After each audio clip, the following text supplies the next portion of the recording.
Teman Mara, dimanapun Anda berada, ya.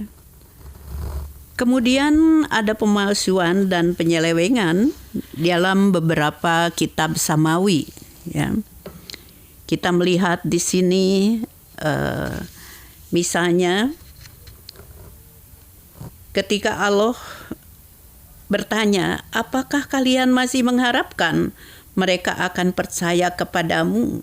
Padahal segolongan dari mereka mendengar firman Allah. Lalu mereka mengubahnya setelah mereka memahaminya. Sedang mereka mengetahui, Al-Baqarah ayat 75. Atau di dalam surat Al-Baqarah juga ayat 79. Maka kecelakaan yang besarlah bagi orang-orang yang menulis Alkitab dengan tangan mereka sendiri. Lalu dikatakannya, hadza min indillah, ini dari Allah katanya. Dengan maksud untuk memperoleh keuntungan yang sedikit dengan perbuatan itu. Maka kecelakaan besarlah bagi mereka akibat apa yang ditulis oleh tangan mereka sendiri, dan kecelakaan yang besarlah bagi mereka akibat apa yang mereka kerjakan. Jadi naudzubillahi min dzalik, ya, mereka membuat seolah-olah ayat dan mengatakan ini dari Allah, padahal bukan.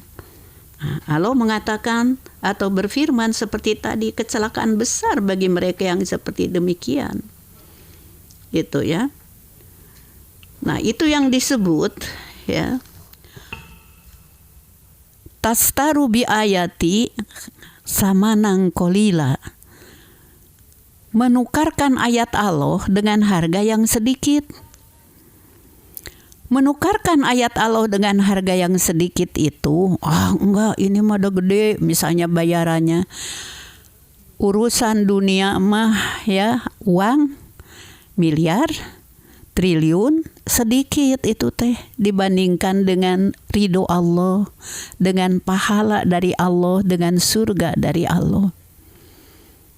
Ya, sampai punten ya, zaman dulu ada polemik ini tentang misalnya orang yang menyampaikan dakwah atau tabligh.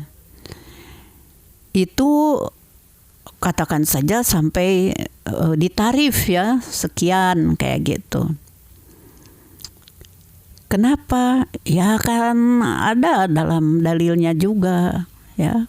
Wala tastaru bi ayati samanang kolila, jangan menukarkan ayatku dengan harga yang sedikit. Itu naif sekali, ya. Kalau baca Quran semuanya.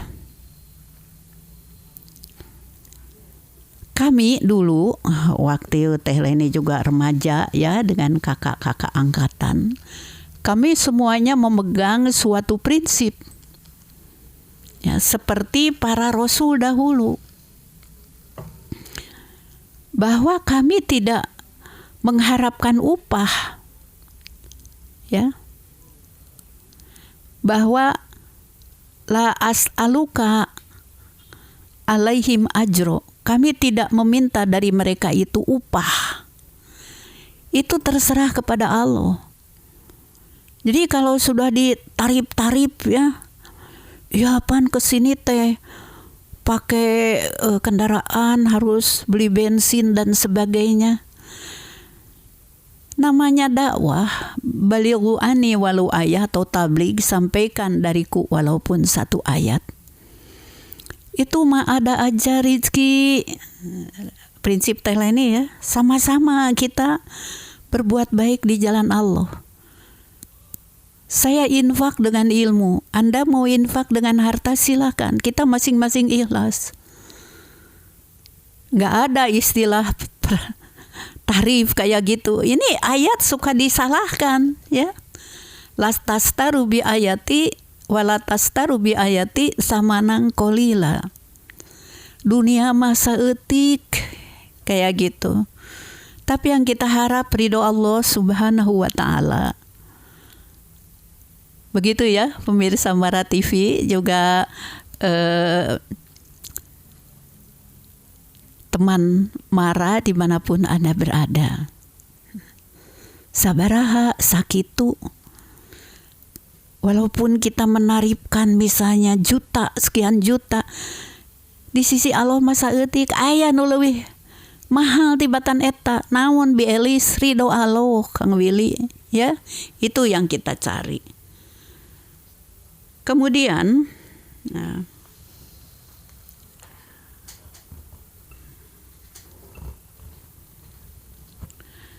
di dalam surat Al-An'am ayat 91 ya. Teleni bacakan saja terjemahnya. Dan mereka tidak menghormati Allah dengan penghormatan yang semestinya dikala mereka berkata, Allah tidak menurunkan sesuatu pun kepada manusia. Katakanlah, siapakah yang menurunkan Taurat, kitab Taurat yang dibawa oleh Nabi Musa sebagai cahaya dan petunjuk bagi manusia?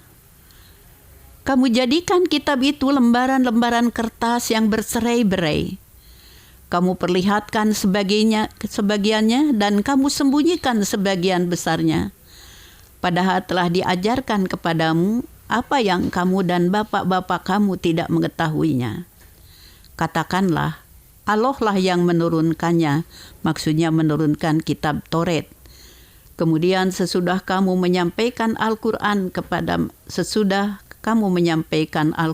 pada mereka, biarkanlah mereka bermain-main dalam kesesatannya. Kok diingkari ya Allah menurunkan kitab suci? Nah, kalau orang-orang yang ingkar ya seperti begitu. Allah tidak menurunkan sesuatu pun katanya kepada manusia. Padahal Allah menurunkan kitab suci. Ari Taurat kusaha diturunkeun ka Nabi Musa alaihissalam. Kan dari Allah itu teh kayak gitu. Nah, yang gitu itu adalah mereka itu bermain-main gitu ya. Nah. Kemudian kita sebagai muslim juga harus mengimani adanya kitab-kitab agama samawi selain Al-Qur'an yang diturunkan. Ya.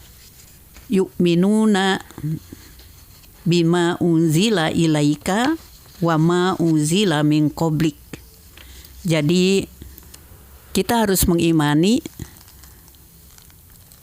kitab yang diturunkan kepada Nabi Shallallahu Alaihi Wasallam dan yang diturunkan kepada nabi-nabi atau kepada rasul-rasul sebelumnya.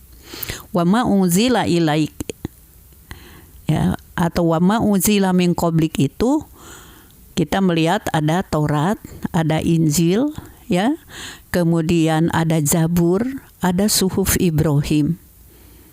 Itu Allah semuanya yang menurunkannya.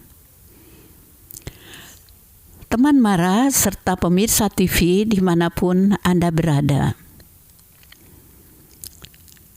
adakah suatu saat ketika Anda membaca Al-Quran, ya, kita merasakan firman Allah teh ini teh kepada saya, dulu mah kepada Nabi SAW ya, sekarang kepada saya juga nih kebagian nih ayat ini, kebagian ini firman Allah.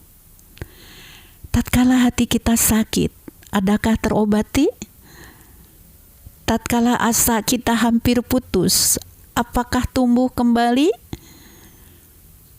Surat Al-Baqarah ayat 155 ya.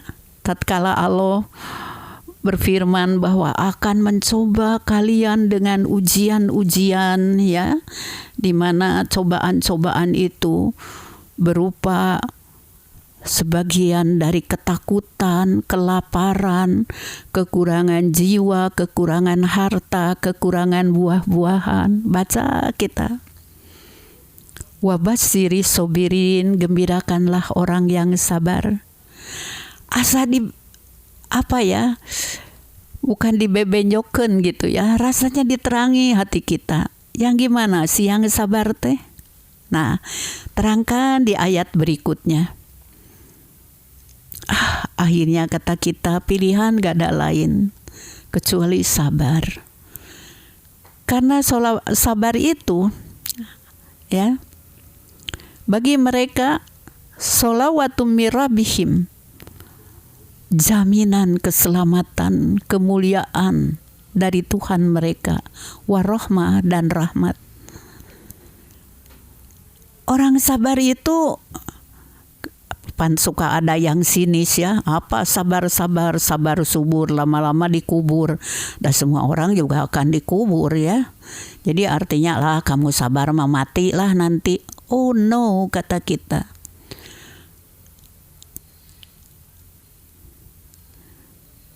Kalau kita berbicara tentang sabar, di sana ada sebuah dinamika.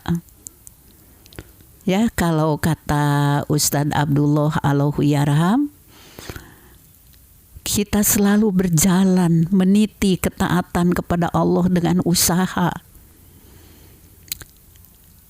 Teteh ya terkenang dengan buku beliau, judulnya Rahasia Sabar.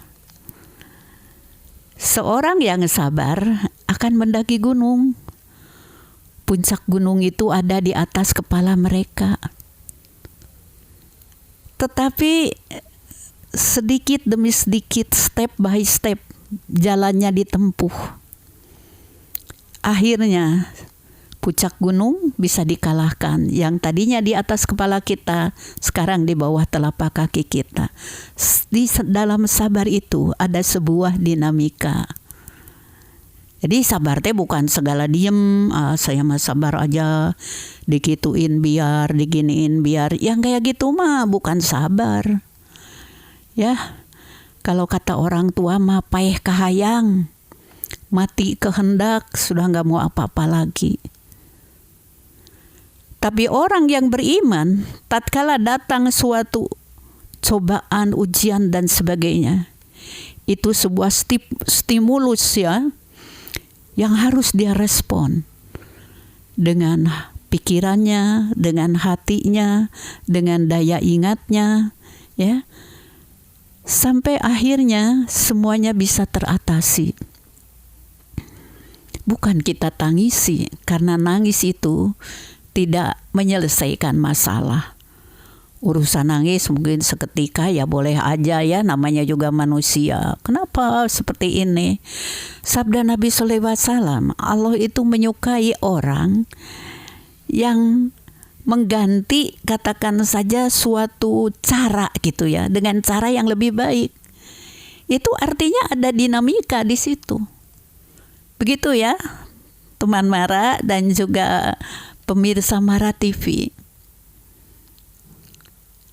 Mari kita imani kitab suci Allah, baik yang diturunkan pada Nabi SAW maupun yang telah diturunkan sebelumnya. Kita yakini, kita imani bahwa ada kitab-kitab suci yang diturunkan sebelum Al-Quran. Dan Al-Quran adalah pedoman hidup kita, adalah cahaya yang menerangi hati kita. Tahu nggak? Ada seorang ibu nih, teman Mara dan juga pemirsa Mara TV, katanya begini pada Teh Leni, saya mah teh salah nggak ya kalau saya sudah sholat itu di antara doa saya. Jadi beliau itu sudah sholat wiridan ya, sebagaimana dituntunkan oleh Rasulullah Shallallahu Alaihi Wasallam. Dia berdoa begini, ya Allah, jadikanlah ayat demi ayat Al-Quran itu penerang bagi hatiku. Ya enggak dong Bu, doanya bagus, kata teteh begitu. Jadi kalau hati itu diterangi dengan cahaya Al-Quran, ya, kalau kata orang dulu mah ya di tanah Pasundan, jorelatna teja Al-Quran, nyaangan hati, ya, menerangi hati, kita nggak akan ada dalam kegelapan, ya. Bayangkan saja kalau ada dalam kegelapan, orang berjalan dalam gelap ya, tanpa senter, tanpa obor, kayak gitu. Kalau sekarang mah nggak usah capek-capek ya, bawa senter besar di HP juga ada gitu ya. Misalnya kita terangi jalan kita, kita tahu mana lubang, kita tahu misalnya mana hambatan di jalan, ada batu besar, ya kayak gitu. Tapi coba bergelap-gelap. ada lubang terperosok, ada batu besar atau katakan saja sesuatu yang menghalangi kita, barangkali kita tersandung bisa jatuh. Demikian juga dengan ayat-ayat Al-Quran sebagai penerang hati. Teman Mara dan juga pemirsa Mara TV, terima kasih ya atas silaturahimnya dan itu yang Teh Leni sampaikan. Semoga iman kita utuh, teguh, dan iman yang menghasilkan amal soleh. Semoga Allah selalu melindungi kita dan menerangi hati kita dengan cahaya hidayahnya. Semoga bermanfaat dan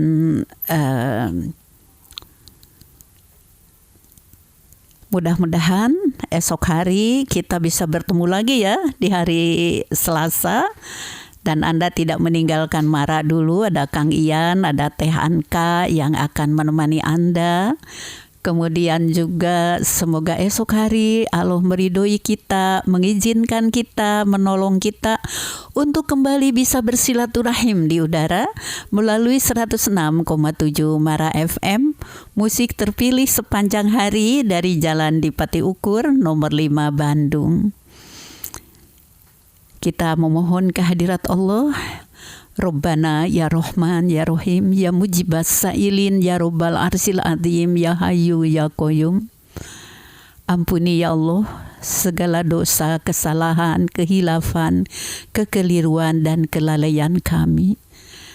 Terangi hati kami dengan cahaya hidayah-Mu ya Allah, sehingga kami dapat memilih dan memilah mana yang benar dan mana yang salah. Beri kami anugerah ya Allah agar selalu bisa bersyukur tatkala Engkau memberikan anugerah dan bisa bersabar tatkala Engkau memberikan ujian kepada kami. Rabbana, semoga di antara kami yang sedang sakit Engkau sembuhkan, yang kekurangan Engkau cukupi, kemudian juga yang sedang susah Engkau tolong ya Allah. Di antara kami ada yang masih sendiri, semoga Engkau memberikan pasangan hidup yang Engkau berkahi. Rabbana yang Maha Pengasih lagi Maha Penyayang. Kami memohon kehadirat-Mu, teguhkan ya Allah hati kami dalam iman dan Islam sampai akhir hayat kami. Subhana rabbika rabbil izzati amma yasifun, wassalamun alal mursalin, walhamdulillahi rabbil alamin. Amin ya Allah ya rabbal alamin. Teh Leni mohon pamit ya. Ila liqa ma'assalama fi amanillah.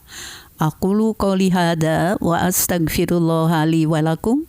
Wassalamualaikum warahmatullahi wabarakatuh.